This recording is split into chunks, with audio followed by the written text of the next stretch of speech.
la configuration produit, on dispose les ressources suivant le processus de production de ce qu'on a à faire.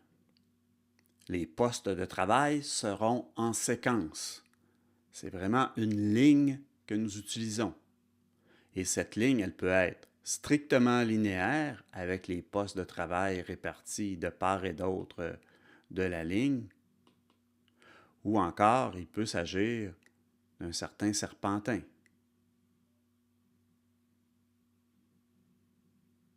Et les postes de travail sont répartis le long de la ligne en question. Et ainsi de suite. Dans chaque cas, il y a un début bien identifié, il y a une fin bien identifiée. La configuration produit est pour de la production de masse. Variété de produits très réduite, au point que c'est juste un produit que l'on fait dans ce type d'installation.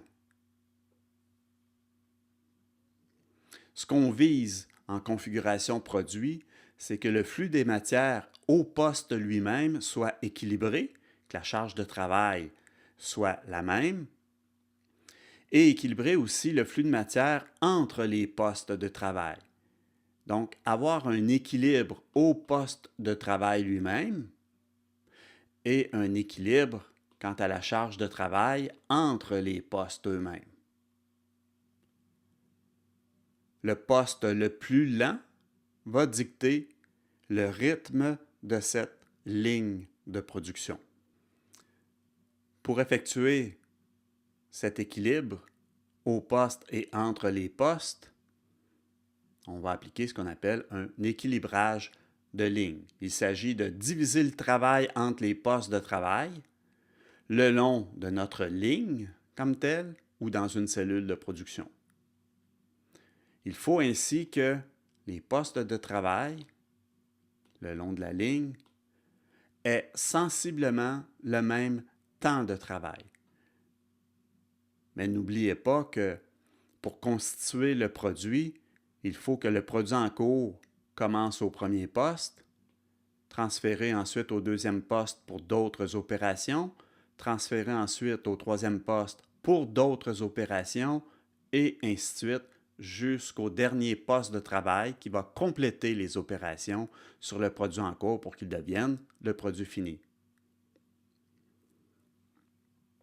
Ainsi, nous avons comme concept l'opération, qui est vraiment la tâche élémentaire à accomplir sur une unité du produit.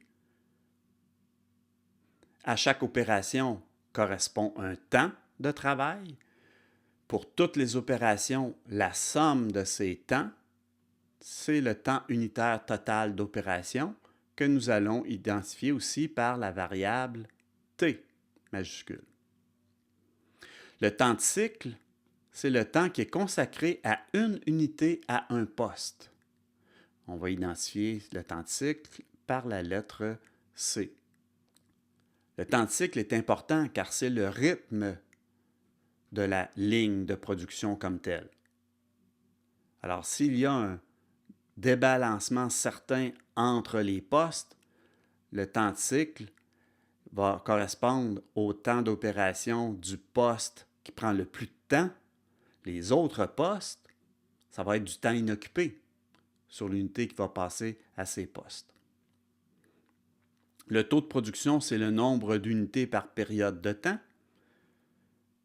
En fait, c'est l'inverse du temps de cycle. Il s'ensuit que le temps de cycle, c'est l'inverse du taux de production. Et le temps de passage, c'est le temps nécessaire pour une unité pour passer à travers tous les postes, incluant les délais.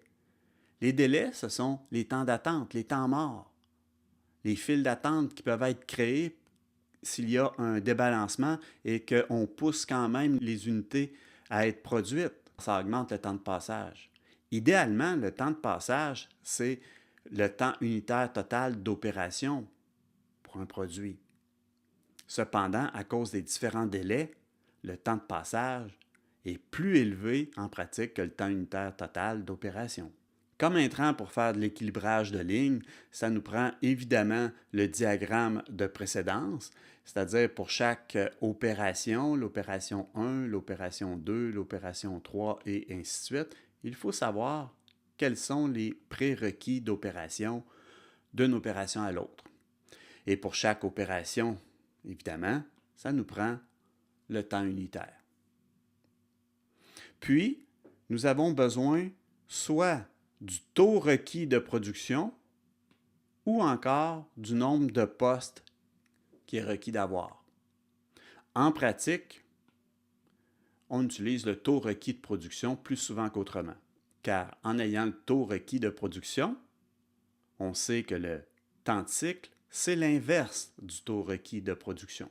Notre objectif va être de balancer les postes de travail de manière à minimiser ce qu'on appelle le délai d'inéquilibre.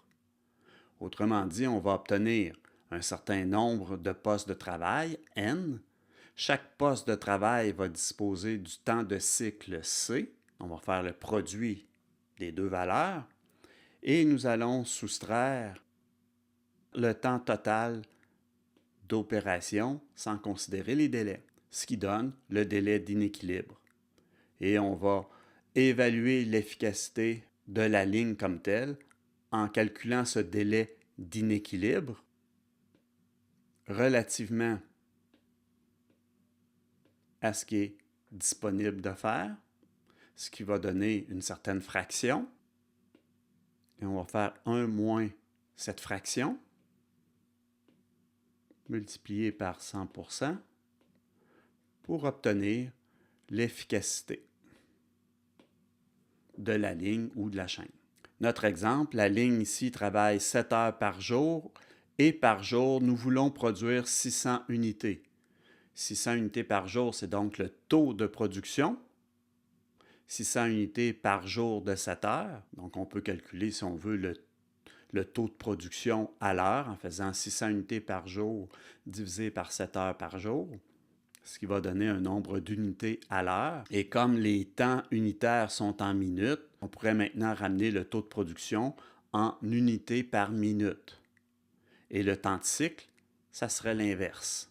Puis, lorsque nous avons notre temps de cycle, il suffit de poser l'équation T sur C égale N, c'est-à-dire le nombre de postes minimum qu'il faudrait obtenir pour respecter le temps de cycle en question. Évidemment, si nous obtenons une fraction, on arrondit par le haut. Ça ne veut pas dire que le nombre de postes minimum, que nous allons l'atteindre suite à l'affectation des opérations aux différents postes de travail. L'autre exemple ici peut être fait. Ultimement, est-ce qu'on balance tout le temps? Pas nécessairement. Une ligne avec beaucoup d'opérations peut être balancée sommairement. On obtient une première solution de balancement. Par la suite, il y a des ajustements qui se font sur la ligne aussi souvent que les demandes changent. Puis évidemment, on peut encore travailler un peu plus les opérations, les tâches élémentaires, de façon à découper ces opérations-là et regrouper autrement les nouvelles opérations dans les postes de travail.